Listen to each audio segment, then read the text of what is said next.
Zip Zap! Eu converso com o professor Ângelo Assis, do Departamento de História da Universidade Federal de Viçosa, e o nosso assunto é justamente os fatos curiosos da história. Bom, será que a história está sendo contada como nos antigos livros? Professor, o povo inventa um ponto, aumenta o conto e muda a história? Embora a história seja uma ciência que estuda o passado, ela se reinventa a cada nova descoberta, a cada nova fonte que aparece, a cada novo pesquisador que tem uma ideia nova. Então o tempo inteiro ela está mudando. Por isso, não é exatamente quem conta um conto aumenta um ponto, mas quem conta um conto conta sempre uma nova versão desse conto. Existem muitas verdades e não uma verdade só na história. E é isso que hoje ela mostra para nós. Como que essa história é contada na universidade? Bom, na universidade a gente conta essa história de uma forma bem diferente do que normalmente a gente vê nos livros didáticos, né? Então aqui, ao invés de nós nos prendermos, como acontece nos livros, a cronologia, a valorização de determinados heróis ou de determinados fatos, a gente está muito mais preocupado com a forma como se faz a ciência histórica. Então discutir as teorias, como os historiadores ao longo do tempo vão lidando com os fatos, vão reinterpretando esses fatos, as correntes históricas, né? Então tudo isso ao longo dos 4 anos de formação do nosso aluno permite a ele ter um embasamento que depois o transforme naquilo que a gente espera, que é um cidadão e, mais do que isso, um professor crítico, que saiba olhar um fato, analisar, criticar e buscar informações acerca dele. Mas a história ela é feita de homens, né? Então esses homens, como todos nós, esses heróis ou não heróis, eles são cheios de vícios, de defeitos, de problemas, de coisas que muitas vezes a historiografia conhece, mas que até evita deixar transparecer para a população mais geral, para que isso não gere uma visão equivocada, né? Que a gente vê nos livros muitas vezes é maquiada. Então vou dar um exemplo claro que todo mundo conhece. Quando a gente vê, por exemplo, aquele famoso quadro do Dom Pedro I fazendo a independência do Brasil, vestido com uma roupa de gala em cima de um cavalo, com todo o seu exército ao lado, a população valorizando aquele momento, aquilo é uma construção, né? Aquilo é uma mitificação que se faz de um fato. Na verdade não foi daquele jeito, né?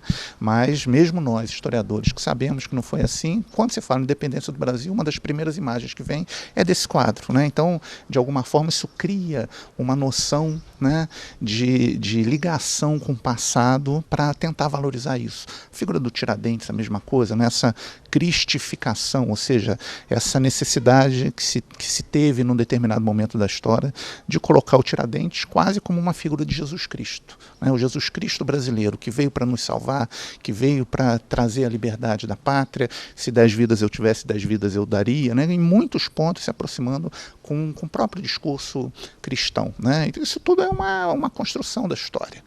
Aqui no Brasil nós não temos exatamente questões estruturais que nos levem a um arraigamento das questões nacionais, ou seja, o Brasil não passa por perigos de guerra, o Brasil não passa por ameaça de outros povos, por questões sociais aqui dentro que separem etnias diferenciadas, né? Então isso criou-se toda uma mentalidade de uma nação que se constrói através da mistura, da miscigenação, né? Então, por um lado, isso é muito positivo. Por outro lado, né, é claro que a nacionalidade, o nacionalismo brasileiro, ele sofreu um impacto nos últimos tempos, né? Não que se tenha deixado de ser brasileiro, o orgulho de ser brasileiro tenha diminuído, mas a forma de expressar isso foi se transformando, né? Durante a ditadura militar era muito comum, por exemplo, nas escolas, todo dia de manhã os alunos cantavam o hino nacional, né? Valorizavam a bandeira, os símbolos pátrios e tudo. Hoje a gente não encontra mais, né? As paradas militares que existiam de 7 de setembro, né? Foram esvaziadas em muito sentido. O que não significa dizer que não somos mais nacionalistas. Significa que nós temos hoje uma outra visão, né? O impacto de muitas vezes ligar essa ideia da nacionalidade com as questões da ditadura, né? com os sofrimentos que a ditadura trouxe para o país, com a falta de liberdade, muitas vezes levou, né, a sociedade brasileira a deixar de expressar essa sua valorização da pátria da forma como fazia antes. Mas é muito comum, por exemplo, a gente ver momentos em que essa valorização da pátria está muito aflorada. Um grande exemplo para nós é o futebol, né? Quando tem Copa do Mundo, para tudo, né? Para a guerra, para a discussão, para conflito. Todo mundo veste o verde e amarelo. E todo mundo veste o verde e amarelo. Então isso é uma prova de que o Brasil é, em muitos sentidos ainda, aquilo que o Nelson Rodrigues dizia, a pátria de chuteiras, né? Então o futebol é uma das formas de ligar o Brasil com esse amor à pátria. Mas não só, tem outros elementos, né, que acabam de uma forma ou de outra nos valorizando, né, pelo fato de sermos brasileiros. Bem, então vamos conhecer qual é o pensamento do Exército Brasileiro hoje para passar esse sentimento de civismo, patriotismo para o jovem aqui no Brasil. Tá aí, o diretor do PG,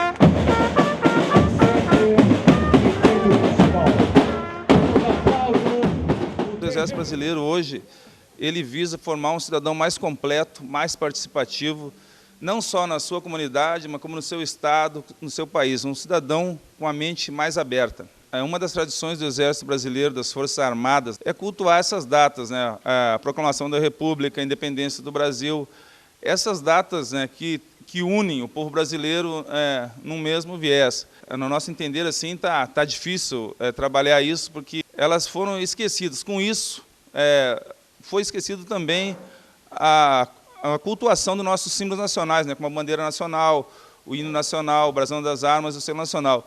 Daqui eu enxergo sempre, na frente do Hotel Alfa, lá, tem a bandeira do Brasil perenemente hasteada, e aqui no tiro de guerra. Então, é importante, não que isso aí seja a finalidade da vida, mas é o símbolo que nos une e que lembra quem nós somos, né?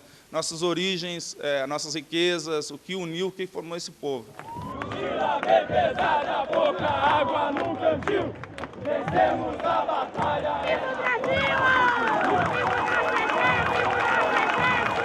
Bom, nós vimos aí, professor, o Exército Brasileiro, a educação de caserna, disciplina acima de tudo.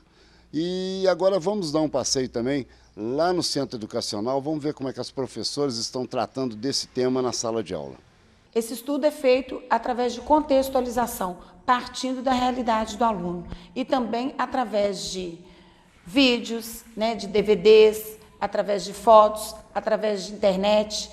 E o professor conduz, junto com o aluno, esse ensino para que o aluno tenha e saiba como é a história do Brasil. Com isso, nós também trabalhamos, neste contexto da história do Brasil, o nosso civismo, tá? Que esse civismo, ele é tratado na escola uma vez por semana, todas as escolas do município, os alunos cantam o hino de Viçosa e o hino nacional brasileiro. Isso tudo também contextualizado. Antes deles começarem a cantar o hino, né, eles fazem o estudo do hino, as palavras, né, o português, fazem um estudo histórico do hino, também voltado para a história do Brasil e, consequentemente, uma vez por semana, cada escola escolhe o dia que quer, que melhor convém a ela, para poder fazer, né, o canto do hino, a reverência à nossa bandeira, a bandeira do Brasil, a bandeira de Minas Gerais e a bandeira de Viçosa. Para complementar todo esse estudo que é feito, esse trabalho que é feito durante o ano, né, na escola, no dia 7 de setembro, os alunos vão até a avenida para desfilar, para fazer a reverência à nossa bandeira. É um desfile que é feito por todas as escolas do município e cada ano a gente tem buscado um tema para esse desfile. O tema trabalhado ano passado junto, né, com o civismo foi a paz. Nós levamos para a avenida uma alusão, uma reverência à bandeira e à paz na nossa cidade e no Brasil.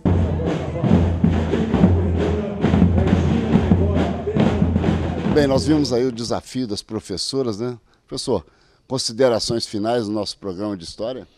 Buscar compreender, né, que a nossa história é muito rica e é de todos nós. Então, todos nós precisamos conhecê-la bem. É Legal. isso.